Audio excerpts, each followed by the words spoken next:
Alrighty. Hello. Yes, for those of you who don't know me, I am Kris Deminick. I work with HQ, and I've been given the task of kicking us off today, so no pressure being first up. I haven't done a presentation in this kind of setting for about 4 years, so please bear with me. But we're going to get straight into it. I am going to do a little presentation today about working at HQ. I should start by thanking Doug, wherever he is, for his wonderful pictures, because they pretty much made my presentation. So Doug, who's taking photos today, has very creatively made my presentation look as good as I think it does. So, a little bit about today. It's not working. No. Why is it not working? Am I not even in? Oh, no, there it is. Excellent.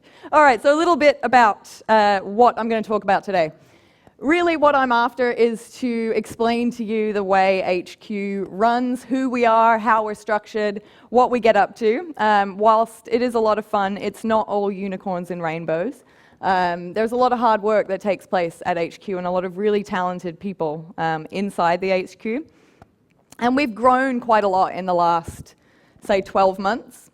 And you'll notice here at UK Fest today, we have a development and a business track going on today. So two different tracks of talks. And we sort of reflect that within HQ, more so in the last 12 months. So that's kind of why I'm here to tell you about that and give you a bit of insight into what we do day to day.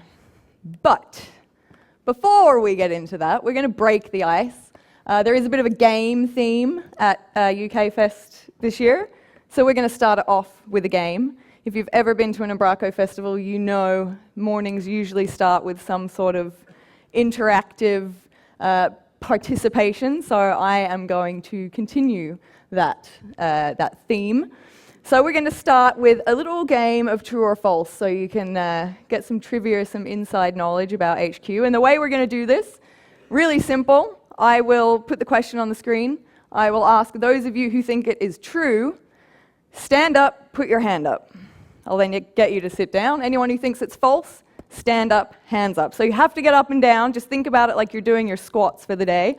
So we're just going to do a little test before we get into it. So we'll just use, we'll use a question about me. You can get some trivia about me. Was I born here in the UK? If you think that is true, stand up, hands up. Quick. Quick game's a good game. Okay, take a seat. Those who think it's false, stand up, hands up. All of you falsies would be wrong. I was indeed born here in the UK. I was born in Reading. I left the UK when I was 8 years old. Sunny Reading, yes. Left the UK for Australia when I was 8. But you got the idea. Stand up, hands up. So let's get right into it. Question 1. Umbraco was the first name choice of the product. Stand up, hands up. Is that true?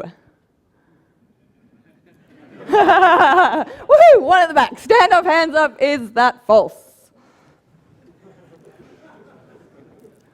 Take a seat. I think we all get that one. Right. Niels and Per met at an amateur cocktail makers course where they discovered they both loved Campari.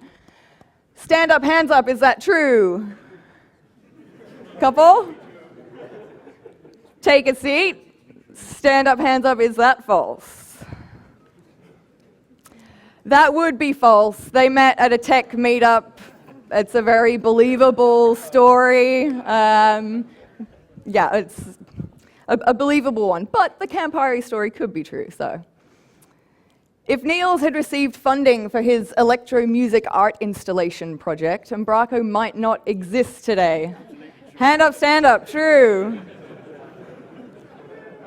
Take a seat. Those who think it's false. You falsies would actually be right. He was working on a WAP game development project. So you can go and ask him about that, and maybe you can earn your little special badge. So go and have a chat to Niels about what he was doing before Umbraco. Was this the first Umbraco logo? Stand up, hands up, true. Aha! You're all going to be standing up then. False? Well done. It is false. There is the first Umbraco logo proudly emblazoned on a t-shirt. Was the internet connection at the first Umbraco office an unreliable 4G router? Hands up, stand up. Is that true? Take a seat. Hands up, stand up. Is that false? Take a seat. That would be true. And a little bit of trivia for you, a fun fact. A magic wand and a balance board was used to mount said router outside the office. Here's Michael working some magic. And that magic wand that he's got there is still used in HQ for very, very important tasks like shooing pigeons out of the office. So it's a very valuable piece of wizardry. Did a healer come and remove ghosts from the HQ before we moved in?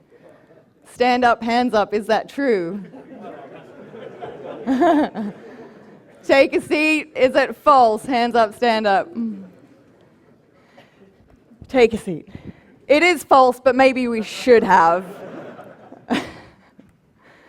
A children's nursery used the V5 tombstone as part of their outdoor play area. Hands up, stand up, is that true? Take a seat. Hands up, stand up, is it false? It is false, but the V5 tombstone was stuck at the Code Garden venue for about 3 years due to a Danish law that you can't remove a tombstone once it's been placed. So the venue actually asked the children's nursery to accidentally destroy it when they built their facility. So there's some truth in that. And last but not least, did Per break an HQ colleague's arm during an Umbraco Unicorns football match? Hands up, stand up, is that true? Take a seat. Hands up, stand up, is it false? It would be true, and there's some evidence of our bionic developer Klaus's arm after his surgery. So watch out for Per. Don't piss him off.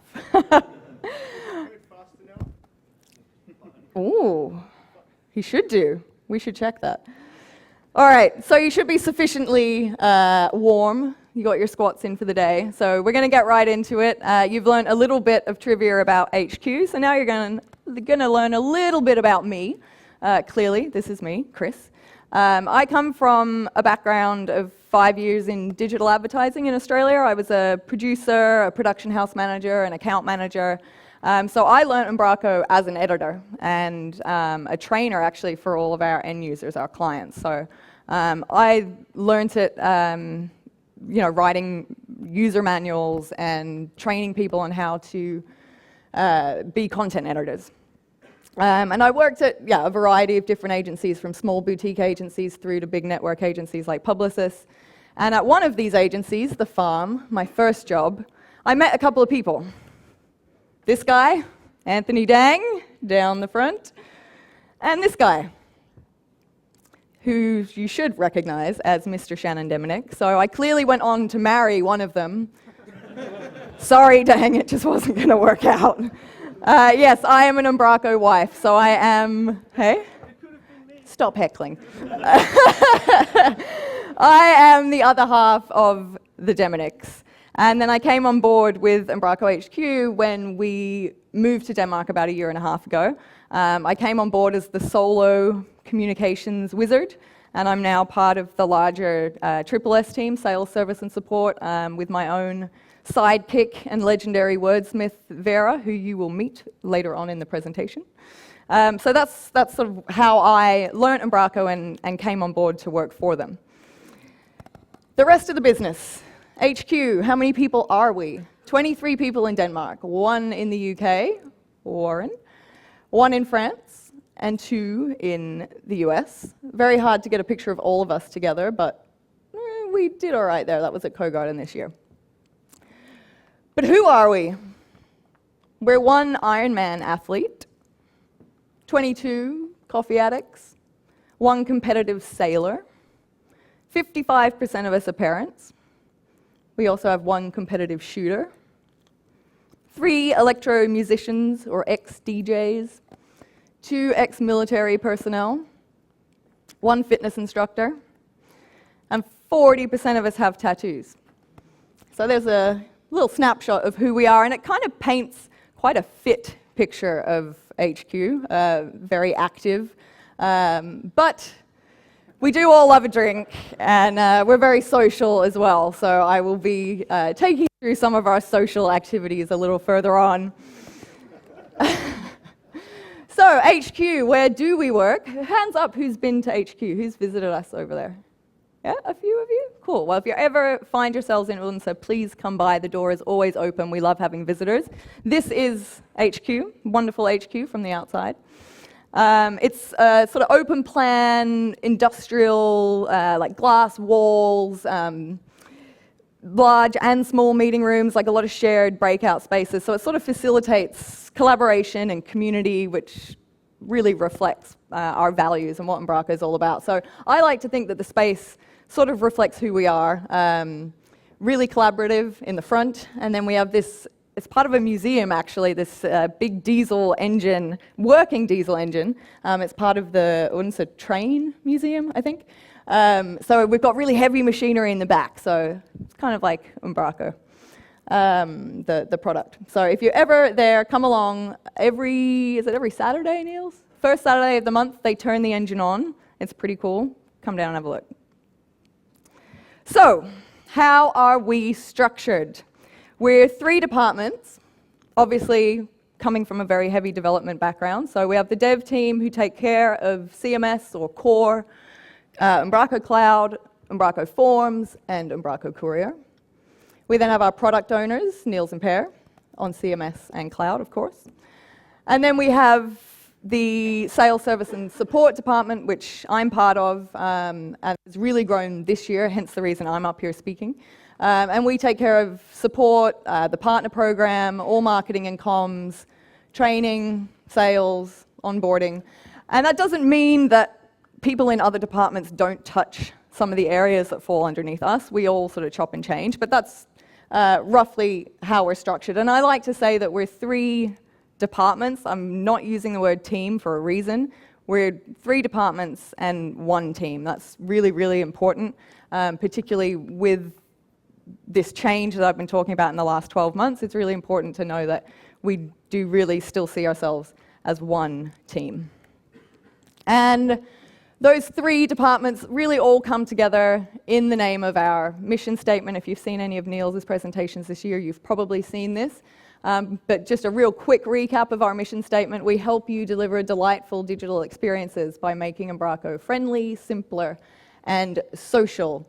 And by that we mean helping you. We're proactive. We want to reach out. It is a symbiotic relationship between Umbraco HQ and the community. I think that's our point of difference, and that's something that's really important to us. Delivering delightful digital experiences. We want more than just happy customers. We want people to be really delighted, and we want your customers and your end clients to be just as delighted as you are with the service. By making Umbraco friendly, we treat you as a friend. We are the friendly CMS. Simpler, and by that, we're not claiming that it is simple. It's the pursuit of just making something that little bit easier every time you iterate. And social. By that, I'm not talking Instagram and Snapchat. Again, it's the community and that symbiotic relationship. So the 3 departments that make up HQ all come together in the name of this.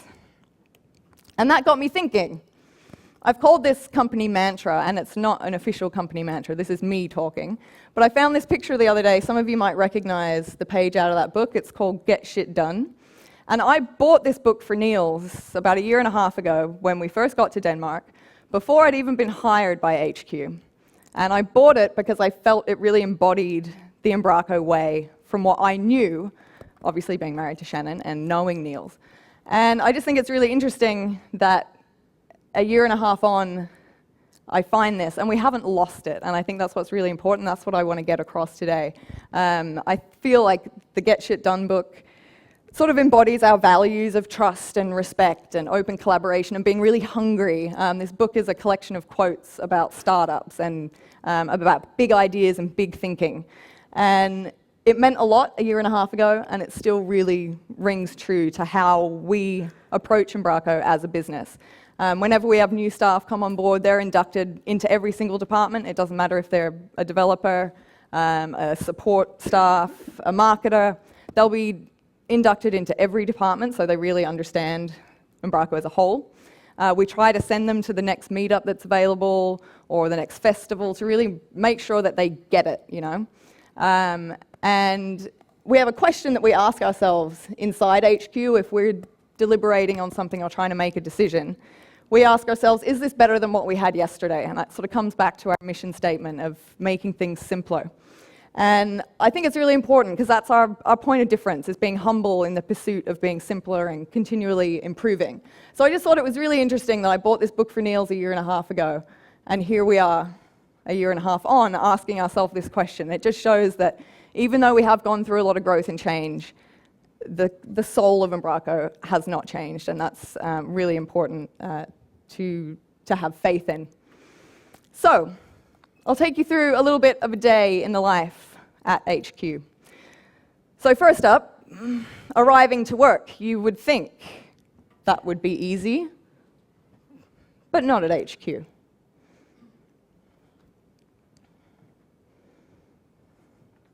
It doesn't need sound, it's all right.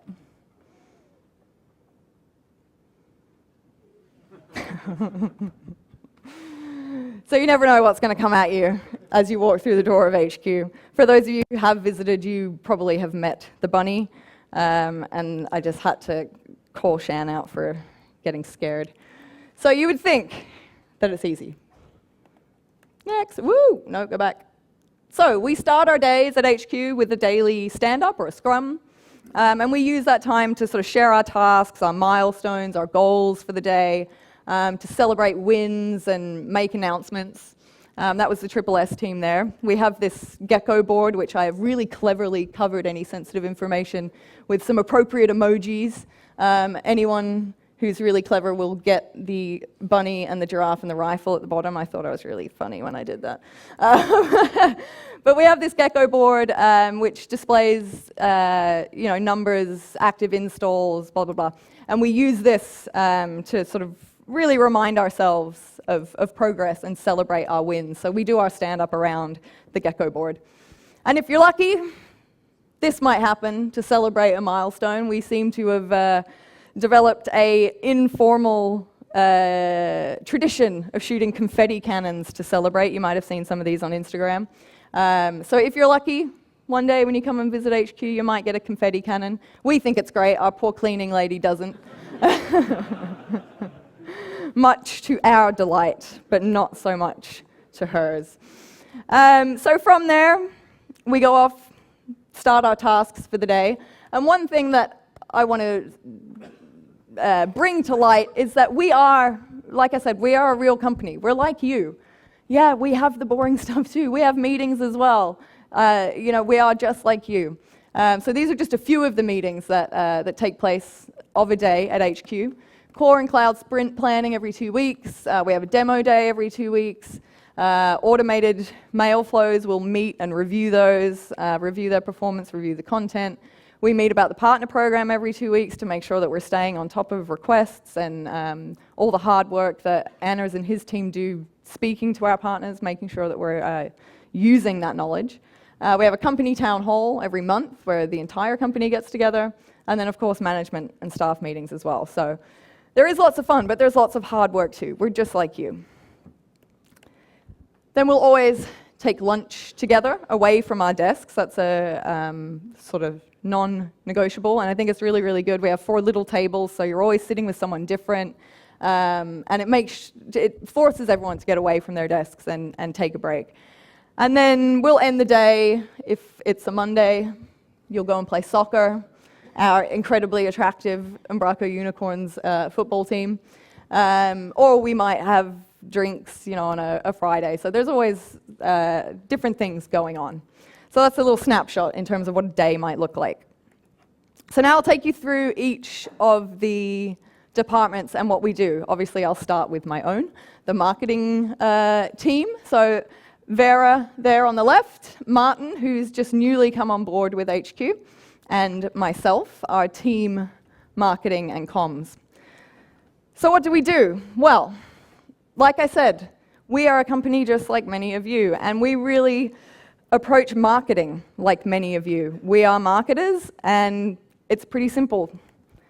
We assess our audience, their needs, we look at their online behaviors, where they're consuming content, and then we create and distribute content. It's not rocket science. It's a very similar model to probably any marketers that I have in the room right now. And I guess what we try to do is to make sure that we've got a mix of both technical and marketing content, and more so, how many devs do I have in the room compared to marketers or producers or accounts? Anyone in the sort of sales side? Can you just throw your hands up? I just want to see, yeah, a few? Yeah, cool. Yep, great. And we're seeing that more and more at festivals and meetups. And so we're doing that internally as well, trying to make sure that we have that balance of content without losing, the technical heart. So a few different tasks that we do. We manage UNews, the monthly newsletter, and I've had a couple of people ask me, how do you choose what goes into UNews? So we have an editorial meeting every month to select the stories, and we basically select the stories based on important announcements, what's already been shared and where, coordinating with all the other departments on releases, and then we have a little bit of a rough sort of equation that we try to balance the content. So there's a mixture of Umbraco Cloud or Umbraco CMS product content, something about training, a community story, and then a sort of opinion-based story. So that we try to make sure there's a balance, so we check each of those boxes off. So there's a little science behind it. In terms of UNews, we're consistently on benchmarks with open rates, click rates, and you'll be happy to know that the UK is consistently the highest region for clicks, so well done, and thank you for reading UNews. What else do? We look after case stories, so finding, collaborating on, formatting, publishing case stories. Many of you have probably heard from me, our gold partners in particular, about trying to get case stories together. And I use the word story for a reason. We're trying to move to calling them case stories rather than case studies, because I think a real, again, point of difference about Umbraco is that we love telling stories. There is a whole story behind the product itself, and I just think there's such great work made out there that we really want to give back and tell stories rather than just sort of advertise work. Automated mail flows, so designing the structure of any mail flows that are going out, the number of mails, the trigger points, and then of course the content and copywriting. So some of you may have seen some of these depending on what products you're using. And interestingly, the mail flow that we set up for CMS installer, the most popular, most clicked email is the one that's full of case stories. So that sort of reiterates how important they are, both to us and to you. We run FAB Workshops. If you haven't heard of FAB, it's features, advantages, and benefits. And we run these on all of our products and services. So one of the marketing team, a developer, and the product owner will all get together, and support if available, because they really get the end user customer insight, so it's good to get them involved too. And we literally just sit there and we go back to basics. We list out all the features of a product, what those features mean and how they tangibly benefit someone. And that allows us as marketers to communicate in the right way. And those workshops also cover product titles. So some of you may have seen earlier this week, we've officially changed the name Umbraco as a Service to Umbraco Cloud. And that didn't just happen. Vera and I sat down and we had a big workshop about it, and we talked about the pros and cons of each one and how it would be received. So that's an example of something that we might do. It doesn't just happen. There is thought put behind everything. And copywriting. So 90%, I would say, or 80% of my work and Vera's work is copywriting. From all-out marketing to in-app messages, we review everything, basically. And on top of that, we write blog posts and things as well. So I'll be writing one about UK Fest, so you can look forward to that next week. But that's not all. There's a few other things we do. Umbraco.com is obviously our thing. Watch this space. there are things happening with .com. You'll all be very excited to hear, I'm sure. Partner news, so that's a new sort of stream that we've just started. Social media, if you interact with us on Instagram, Facebook, it's Vera and I behind all that. Get on board, we have some fun there, mainly posting pictures of cake. And third-party campaigns, so that could be anything from working with someone like Microsoft to working with like local Danish media, so we take care of all that as well. Next up, the sales and service team. I couldn't get all of them together, so Paul and Andrew from the States are just tacked on the end there. But you'll see Vera is there again, Ilham, Anders, who some of you have probably met, and our fearless leader, Kim. So what do they take care of? The partner program, that's really, really important and something we're putting a lot of focus on. Sort of articulating the program, what's in it in the different tiers of partnerships, the Umbraco Cloud Referral Program, all of that falls underneath the partner program. So working with our partners and articulating what is in it for new partners. And that includes very much working closely with our gold partners. So I know there's a few gold partners in the room, and some of you have probably had Anders come and visit relatively recently. Yep. So working with you on case stories, on cross-promotion, lead generation, helping you with pitches and new business meetings, that is all under the umbrella of the partner program.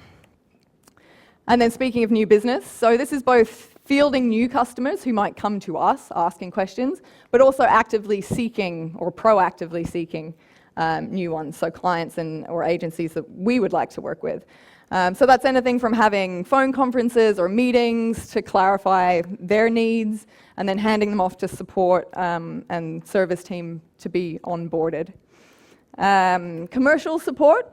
So obviously we started and continue to be a tech-driven company, but with the sales, service, and support layer, we can now better service the commercial side of the business. And we've done a lot of listening this year. This year's really been about getting out there, talking to people, and really, really listening to identify what the needs are, what people are talking about, and what's important to people. And things have come up, security, scalability, even things as simple as contract terms, all that commercial layer. Those questions have always been asked, but they've previously been answered sort of privately as they're asked. Now we have a team, a dedicated team, who are able to respond to these requests and actually deliver on them for the benefit of the wider community. So it's just more hands on deck to be able to service that commercial layer better. And events and partner tours. So as I said, Anders has just done a UK Gold Partner Tour. He's off to the US in a couple of weeks. So it could be events like that. It's also events like special training days, cross-promotional events such as Umbraco speaking at a third-party event. So Niels has been at a couple in the last few weeks. They're all taken care of by the sales and service team. And here's a little snapshot of Andrew's latest trip to the UK. All the red dots are gold partners, and I think he visited almost all of them, right? Missing two. Missing two, yeah. So that was pretty good odds. So a lot of love being put into the partner program and the commercial side. Like I said, a lot of listening. So it's really exciting times.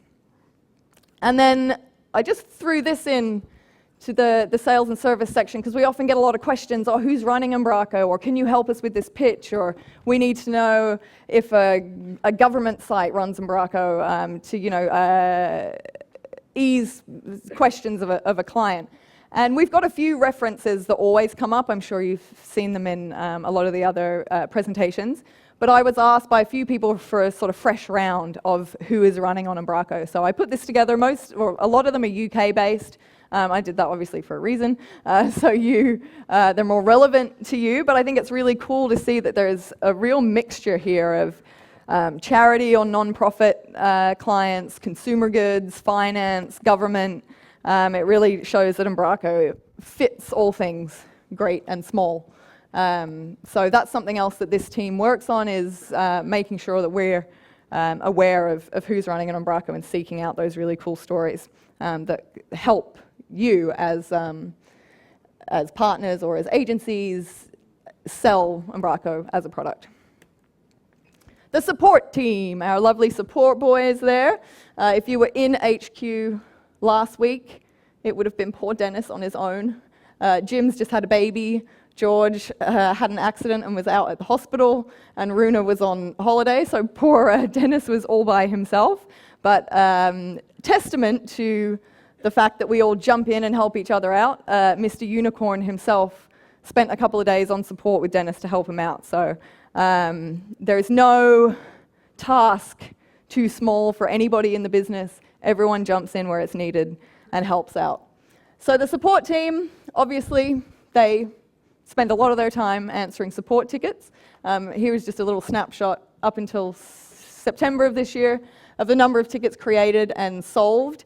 You might be thinking, how do we have more tickets solved in September than were created? It's purely based on when the ticket is marked as solved. If it's the following month, it counts for that month. So some of those tickets could have been August tickets. Tickets by product. Umbraco Cloud, this is between July and September, so a smaller duration. 202 created to 182 solved. Umbraco Forms, 288, and Courier, 300. I've just put this up there to show you that the things we are asked and the support tickets really do come in across all the products pretty equally. So the support team are really touching every aspect of the business and every solution that we provide. Did I just miss a slide? No. What else do they do? Onboarding, so webinars, phone conferences, answering questions that come in from potential clients, and then taking them through the process of getting them started with Umbraco. Umbraco training, so that's anything from developing or helping develop new course material, liaising with any of our third-party trainers, and organizing the training and delivering the training itself. And obviously the development team are part of that as well. Sebastian's often off giving training courses, and Per as well, of course. And testing. So this is really important. We do have a process for testing. So we have an internal testing document that we check all new releases against, and the support team will block time out to go through that internal testing before we release any betas or send it out to the community. So there is a set process. The dev team, our lovely devs there. I managed to get almost everybody in one photo, including the two remotes on the screen. You might notice Morton is missing, so I'll just pop him up down there. He's just had his second child as well, so he couldn't make the picture. But they are our hard-working devs. So, what do the devs work on? I'm just going to go really quickly through the sprint structure. If any of you saw Sebastian's talk at Co-Garden this year, he goes into a little more detail about how this is all structured. So if you want more on that, you can go and watch his presentation. But I'll go through it in a short version. So we have 2-week sprints for both core and cloud. And we use Zoom to bring in anyone that's remote or not in the office. It's a really cool tool. And tasks in the sprint will be prioritized by the product owners, so Niels and Per, based on roadmap and any other considerations. And then the team comes together to put the sprint together. So the product owner will always be present during the sprint. I just threw this in there because it's kind of a fun fact. So we use planning poker. I'm sure some of you might use this as well, to collaborate, discuss, and sort of reach a consensus on an estimate of effort for all of the tasks. And obviously the coffee card gets used quite a lot. So the types of sprint tasks. So the team will get together, put the sprint together, and the different tasks that a dev might then find themselves working on vary quite a lot. So from working on new features or improving existing features, that's obviously a task of some effort. So how this works, if it's a new feature, the product owner, one of the UI specialists, so Simon or Mads, and a back-end dev, they'll all get together and have sort of early discussion. It then goes into sketches, That's one of the reasons all our walls are glass. We can collaborate and generate ideas and write all over the walls. The sketch will go into a mock-up into a prototype for usability testing. So you can think of something like the content type editor in 7.4 or the pending changes dashboard in cloud, which is coming. I'm sure some of you have heard whispers. And then after testing internally, we try to present it to the community as soon as possible. So that could be at a meetup or a festival or a dedicated testing event. So again, the content type editor in 7.4, we actually invited a bunch of people to HQ and we had a testing party. And that was really, really valuable. So we definitely like to involve the community in testing any new features as well. Other types of sprint tasks, issues and bug fixes, of course, and they are community, internal, and the sales service and support team. They could be issues reported by any of those people. So the issue tracker is reviewed at the end of each sprint, and the high priority issues are identified to be scheduled into the next sprint. So major or really critical issues, pull requests that are waiting to be merged in, gold partner tickets, or issues that have been voted up or highly voted will get prioritized for the next sprint. Improving the code base, that might be a task. And reviewing pull requests, of course, that's a huge part of the dev team's job. There's a little graph of PRs submitted and accepted for this year. And PRs, they'll be scheduled, we call it for consideration in a sprint. So it means that in that sprint, they'll undergo any required internal testing, feedback, discussion, validation to move the pull request forward. It doesn't necessarily mean that the entire scope of work will be completed in that time frame. But if you want to know more about how we manage pull requests, I do encourage you to go and watch Sebastian's Co-Garden presentation from this year. It's on the Umbraco Vimeo account. And I think there's a blog post about it as well that Vera put together about sort of managing contributions. So if you want to know more about that, there's a few different places you can go. Our Umbraco, obviously that is under the development team as well. And I just threw this in there, activity on the forum this year. I said September, it's actually up until October.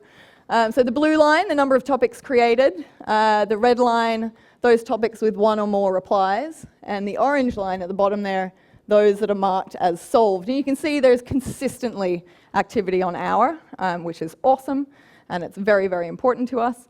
If you're wondering why marked as solved is relatively low, it's because it's up to the original forum poster to mark a reply as the solution. So help your fellow man and go out there and close the loop if you've got a topic that you've created. Really encourage you to go and help each other out by closing that loop off. This is the development goals wall. So I've just thrown this up there just so you can see what else the dev team work on other than the day-to-day, the sort of nitty-gritty. So this is the overall sort of roadmap goals. It's a bit of a visual clue for the team as to what they need to do and what they've completed. So sort of larger ticket items, bigger scopes of work. And then when something's been completed, like the health check, it comes down. I put this in there because I thought it was really funny. I found this on Shannon's desk. And you'll notice the gold stars are not even open, so I don't know what you have to do to get a gold star, but I'll let you all know who gets the first one. But that's not all. The dev team obviously work on a lot more. As I said, they jump in and help with support. All the devs have dedicated support hours where they help out. They help out the frontline guys on support. Security handling. If there is an incident, a security incident, the way we handle that, a representative from the dev team, somebody from the SSS team, sales, service and support, and the product owner will all come together. We'll discuss what's happened or the incident, agree on the cause, the solution or the action, the severity, the scope of sites that are affected, and then we'll decide together what the appropriate channels to distribute a message are. So just so you know how the different departments interact, we're not, like I said, we're 3 departments, 1 team. We definitely interact, collaborate, and all come together to make sure that we're consistent in what we're doing. Architectural advising, another task for the development team.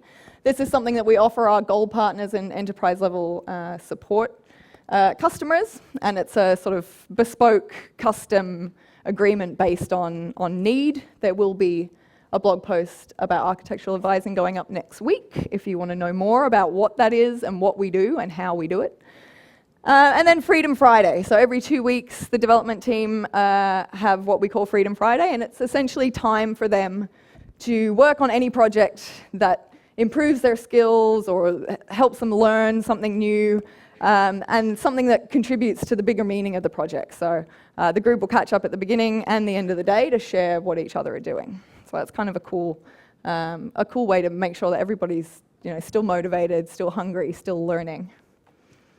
And lastly, our delightful product owners. I chose this photo because I thought they kind of looked the same as the old picture I showed during our true or false. They're kind of making the same cheeky faces, so nothing's changed. So what do the product owners look after? Observing end user behavior and talking to users. I've put this first because this really it's the important one, and it filters down into everything else that they do. So like I said, I've said it a few times, we've really done a lot of listening this year. We always have. You'll know that Niels and Per are very visible and active, and we're hungry to know what is important to the community, but it really is where they start their jobs as product owners, is talking to people, observing customers, partners, end users. We don't want to be inside this HQ box developing only what we see as a priority. Our community is our foundation. I keep saying it, it's our point of difference. So the product owners really get out there and discover how people are using the product and what improvements they actually need, because we do find that it's sometimes hard as a user to articulate what you need. You're not quite sure what you need, or if somebody said, how could we improve this? Just make it better. Like, they get out there and really find out what that better means. And that ensures that our roadmap is more than just bigger, faster. It's simpler, it's greater, it's smarter. It informs the roadmap in a more considered way. So, they go and observe that behavior. They develop the product roadmap, of course. They attend the sprints to guide priorities, and as I said, priorities are a number of different things: critical issues, of course, gold partner and enterprise level support requests. Part of the benefit of that program is priority. And roadmap features, of course, will help guide the sprint. And it also involves shuffling priorities and challenging priorities. So as the product owners, they're the ones in the position to bring us back, take a step back, come back to our goals of simpler, greater, smarter, all those goals in our mission statement. So they're the ones that can really sort of challenge what's going on and take us back and just make sure that we think and consider why we're doing something. Then they have their Monday wine and whiteboards prototype and testing sessions. So if you ever come to HQ on a Monday evening, you'll probably find Niels and Per there with a glass of wine and a whiteboard, and they'll be sketching things, sharing ideas, testing, showing each other their prototypes. And it's really their chance to nut things out and see what works. And of course, evangelizing Umbraco. So that's all the different teams, or departments, I should say. So I'll just wrap it up with a few of the other little bits and pieces that we get up to at HQ. Somebody did ask me about Code Garden. A few people have said, what do you do at HQ other than playing Code Garden? And all I will say about Code Garden is, what about it? Code Garden is often a surprise even to people at HQ. So, for example, this year I had no idea half of what was coming, and that's sort of deliberate. It's to keep us all guessing and to keep the fun and the spontaneity in it. Of course, a lot of planning goes into Code Garden. A lot of planning goes into any event, but really, what about Code Garden? Just come along. I'm not going to give you the secrets of how it's put together, because I actually don't know them. So that's the beauty of Code Garden. So the social side of HQ, we are very social. We have a little program called the Umbraco Fun Squad. It's a quarterly thing. 3 people will get a budget and be nominated to arrange an event. It's not a forced invite. They'll pick something, organize it. If you want to come along, you come along. And then they will nominate the next 3 people. So it's always somebody different organizing the event. This was the last one. Some of the team went and did a bridge walk in Denmark, of course. And then they went out for dinner afterwards. So there's always social things going on. We also have a little tradition. If anybody goes on vacation, they have to bring chocolate back from that destination. If you go on our Instagram, you will see that we eat a lot of chocolate and a lot of cake. But these are a few of the goodies that have been brought back. There was a time where we tried to make it that you had to bring back the weirdest and most disgusting thing you could find, but that seems to have dropped off now. I think people have realized it's not so fun to eat things that are not very nice. And sometimes we even go and get haircuts together, so. So to wrap it up, and I cannot believe I'm actually on time. I was really worried that I was going to continue the tradition of the Deminicks talking over time at UK Fest, but I have beaten Shannon and I'm on time.